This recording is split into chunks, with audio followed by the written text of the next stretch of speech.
എല്ലാവർക്കും എൻ്റെ നമസ്കാരം. നമുക്ക് എല്ലാവർക്കും അറിയാം, സ്കിസോഫ്രീനിയ എന്ന് പറയുന്നത് ഒരു മാനസിക രോഗമാണ്. സ്കിസോഫ്രീനിയ മാനസിക രോഗമാണ്. അതിൽ 4-5 തരം സ്കിസോഫ്രീനിയ ഉണ്ട്.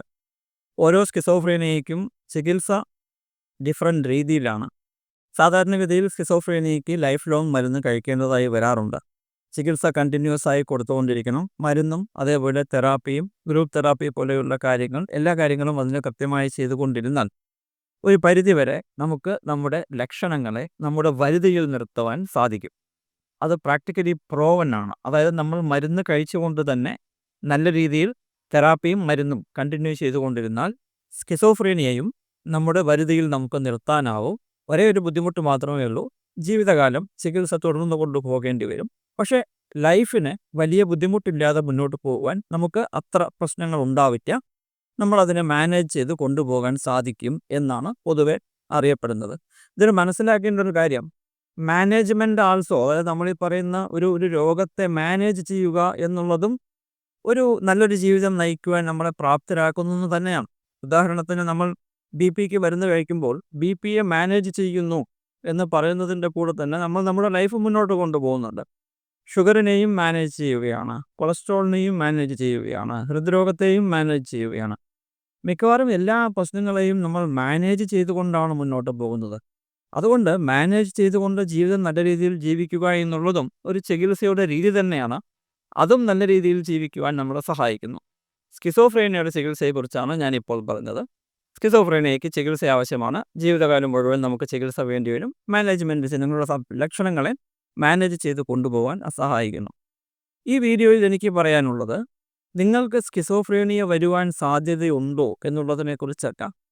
അതിനുള്ള സാഹചര്യമുള്ളവർ, അതിനുള്ള സാധ്യതയുള്ളവർ, ഉദാഹരണത്തിന് ജനറ്റിക്കലായ സ്കിസോഫ്രീനിയ പ്രശ്നമുള്ളവർക്ക് മുൻകൂട്ടി നമുക്ക് മനസ്സിലാക്കാൻ കഴിയും സ്കിസോഫ്രീനിയ അവർക്ക് വരുന്നുണ്ടോ, വരാൻ സാധ്യതയുണ്ടോ, അത് അടുത്താണോ, അതിൻ്റെ സിംറ്റംസ് വരുന്നുണ്ടോ, വാർണിംഗ് സൈൻസ് എന്ന് പറയും.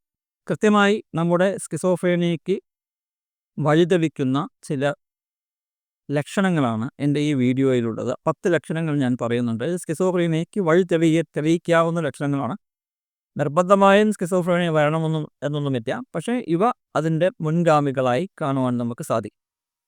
എല്ലാ ഞായറാഴ്ചയും രാത്രി 9:30 മണിക്ക് ഞാൻ യൂട്യൂബ് ലൈവിൽ നിങ്ങളുടെ മാനസിക പ്രശ്ന സംബന്ധമായ സംശയങ്ങൾക്ക് മറുപടി പറയാൻ യൂട്യൂബ് ലൈവായി വരും.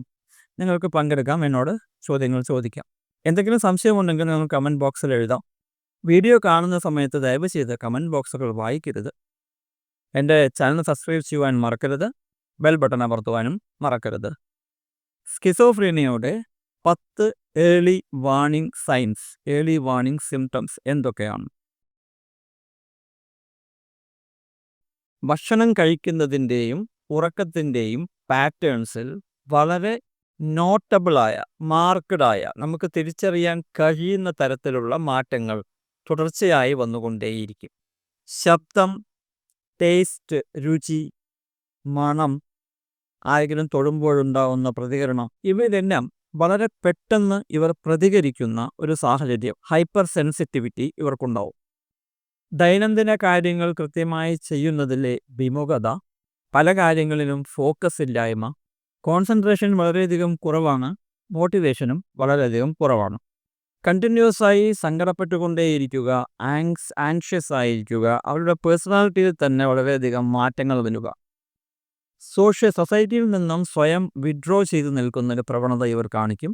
എപ്പോഴും വീട്ടിനകത്ത് ഒതുങ്ങിക്കൂടിയിരിക്കുവാൻ ഇവർ എപ്പോഴും ആഗ്രഹിക്കും. ആ സമയത്ത് പെട്ടെന്ന് ദേഷ്യം വരികയും അഗ്രസീവ് ബിഹേവിയർ ചെയ്യുകയും മറ്റുള്ളവർക്കോട് ഒരു തരത്തിലുള്ള അടുപ്പവും കാണിക്കാതിരിക്കുകയും മറ്റുള്ളവർക്ക് എന്തെങ്കിലും സംഭവിച്ചാൽ ഒരു സഹാനുഭൂതി പ്രദർശിപ്പിക്കാതിരിക്കുന്ന ഒരു സ്വഭാവവിശേഷം ഇവർ കാണിക്കുവാൻ സാധ്യതയുണ്ട്. കൃത്യമായി വേർതിരിച്ചറിയാവുന്ന തരത്തിൽ ഇവൻ എന്താണ് ഈ പറയുന്നത്, ഇവൻ എന്താണ് ഈ ചെയ്യുന്നത്, ഇവൻ ഏത് രീതിയിലാണ് പെരുമാറുന്നത്, ഇത് തമ്മിലൊന്നും ബന്ധമില്ലട്ടോ എന്ന് നമുക്ക് തോന്നുന്ന രീതിയിലുള്ള പ്രതിഗ്രഹം അല്ലെങ്കിൽ പെരുമാറ്റം അവരുടെ സൈഡിൽ നിന്നും ഉണ്ടാവും. മറ്റുള്ളവരെ സസ്പീഷ്യസ് ആയി കാണുക, സംശയത്തോടു കൂടി കാണുക, മറ്റുള്ളവർ അപ്രോച്ച് ചെയ്യുമ്പോൾ തന്നെ പേടി അവർക്ക് തോന്നും. പേടിക്കുന്നതായി അവർക്ക് ഫീൽ ചെയ്യും. അവരുടെ പേടി നമുക്ക് കൃത്യമായി മനസ്സിലാക്കുവാനും കഴിയും. സംസാരിക്കുമ്പോൾ ഒരു ബ്ലാബർ ചെയ്യുക എന്ന് പറയും. ആവശ്യമില്ലാത്ത വാക്കുകൾ, ആവശ്യമുള്ള വാക്കുകൾ ഉപയോഗിക്കാതെ അവർക്ക് തന്നെ നിശ്ചയമില്ലാത്ത, പരസ്പര ബന്ധമില്ലാത്ത സെൻറ്റൻസുകളും വാക്കുകളും ഉരുവിടുക. സ്പീഡ് കൂട്ടി പറയുക, കുറച്ച് പറയുക, പതിയെ പറയുക, ഉറക്കെ പറയുക. അങ്ങനെ തമ്മിൽ ബന്ധമില്ലാത്ത തരത്തിലുള്ള സംസാര രീതി, പെരുമാറ്റ രീതി ഇവർക്കുണ്ടാവും.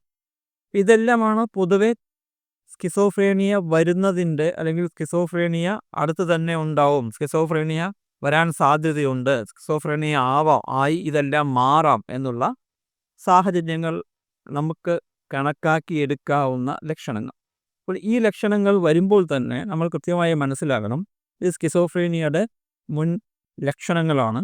അതുകൊണ്ട് എത്രയും വേഗം ചികിത്സിക്കുന്നത് കൊണ്ട് ഇത് കൂടുതൽ മൂർധന്യത്തിലെത്താതിരിക്കുവാൻ അവരെ സഹായിക്കും. ഈ വീഡിയോ കണ്ടതിൽ എല്ലാവർക്കും നന്ദി. നമസ്കാരം.